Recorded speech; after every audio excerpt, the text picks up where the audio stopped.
Hi everybody, it is me, Corrie Sommers. Today on Close with Corrie, I am here with Mike from Brentwood Builders, and we are going to be talking about accessory dwelling units, otherwise known as ADUs, what exactly they are, how you go about getting one, and the costs involved with all that. So stay tuned.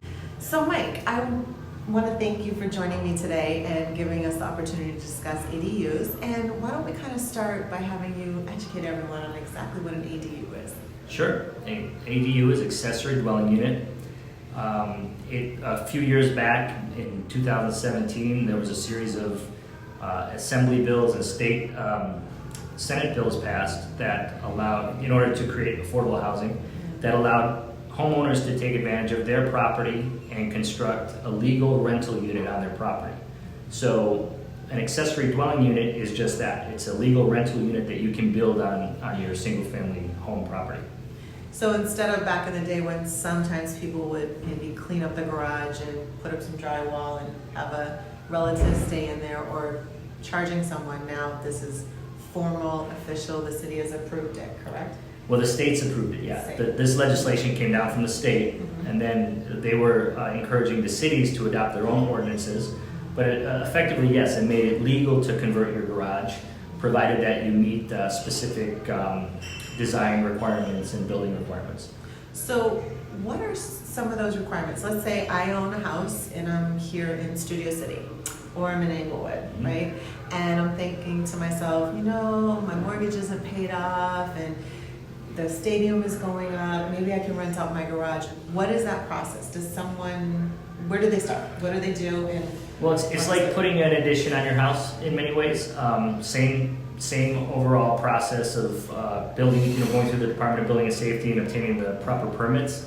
So what you would do is you would find an architect or a designer, you have the structure designed, provided it meets the design requirements and whatever local ordinances there may be for that particular city.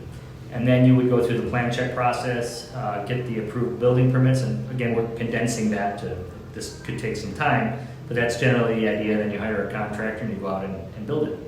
So let's say I'm the average homeowner that doesn't know an architect, and all I know is my neighbor down the street had an ADU built, and they said, hey, call Mike from Brentwood Builders. And I call you, would you come over and we'd sit down, and would you be able to pick up that whole process from start to finish? How would that work? Well, our company in particular, we have design and build capabilities. So everything's in-house for us. We have all the architecture, engineering, design right under one roof. So in our case, you come to us, we would sit with you, find out what your needs are. In some cases, homeowners they're investors and they just want to create another source of income on the property. In some cases, they have multiple generations living in the same home and they want to create a second home right there on the property. So you'd come to us and we would determine what your needs are. So with you having in-house architects and the ability to design, do you have a number of different styles?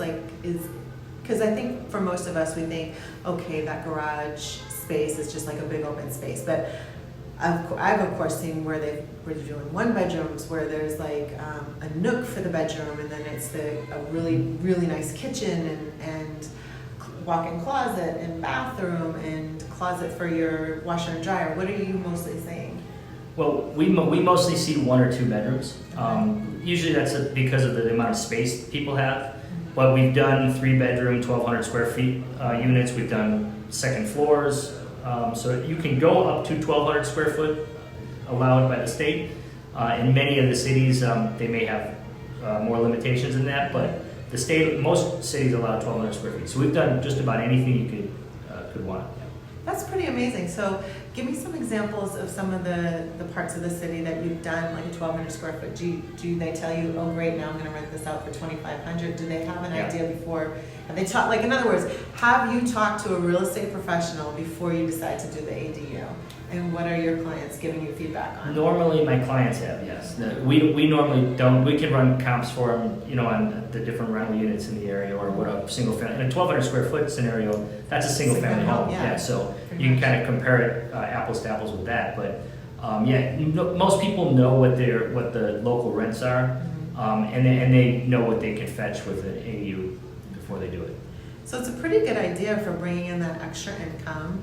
And like you said, with the extended family, and we're seeing more and more of the baby boomer generation. Like I know my mother is going to be moving in with me at some point, and so that's a great way to have like independence, but still be on the property and be close to family, right? Absolutely, and that's the intention of the original legislation that was passed is to create that type of affordable housing. So we see a lot of that, a lot of multiple generations and wanting to create extra space for an elderly parent or for a lot of times the kids too. Yeah. Oh yeah, because we're seeing more of that too. Everyone's going off to college. You get out of college and then you can't get a job or you can't afford housing, and it's like, Mom, Dad, what am I gonna do?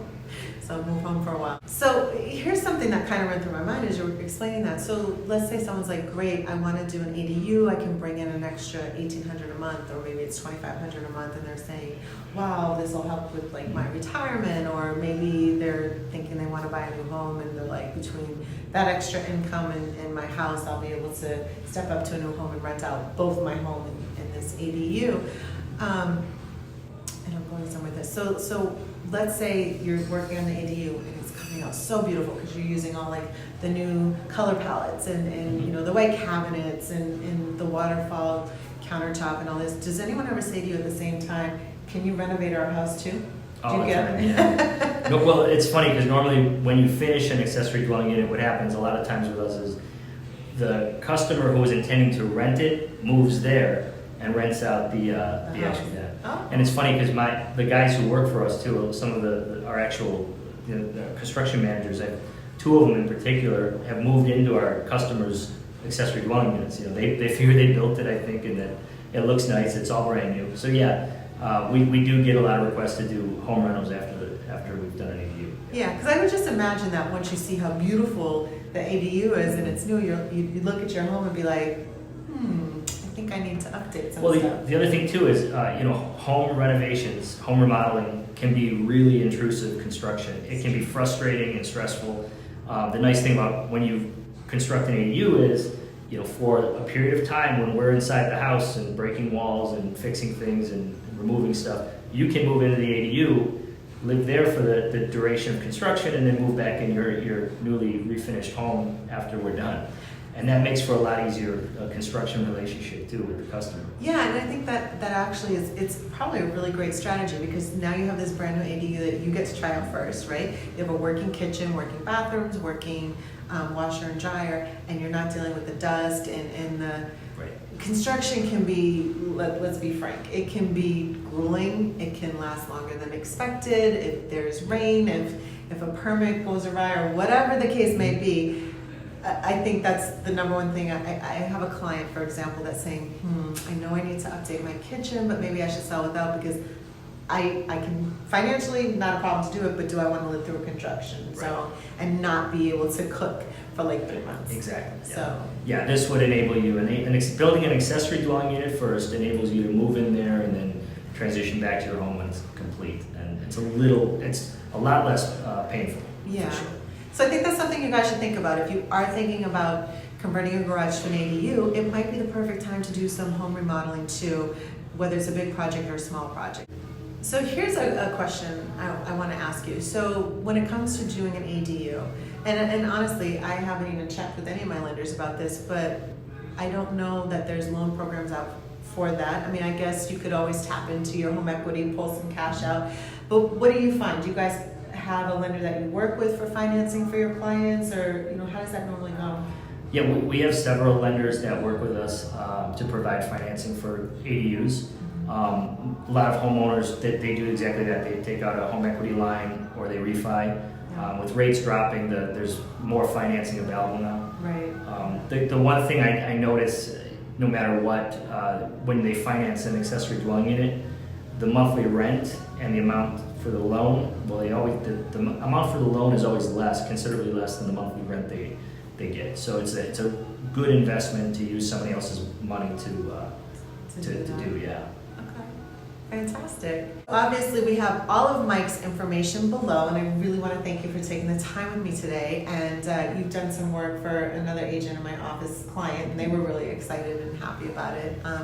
And so all of the contact information is below. You have some before and afters on your website as well? We do, You yeah. do. So you- Instagram, yep. Perfect. So you guys can check out their work, get a feel. If you are contemplating doing an ADU, you're going to want to schedule an appointment and make some money off of your already existing structure by just manipulating it, converting it, and really be able to bring in some extra income. And maybe you're thinking about buying a new home, but you want to maximize the rent you're going to get out of your current home. It might be worth taking that 6 months to a year, converting the garage, moving into the garage, fixing the home, renting both for top dollar, and being able to go into the next home. So thank you Sounds good. again, Mike. I really appreciate it.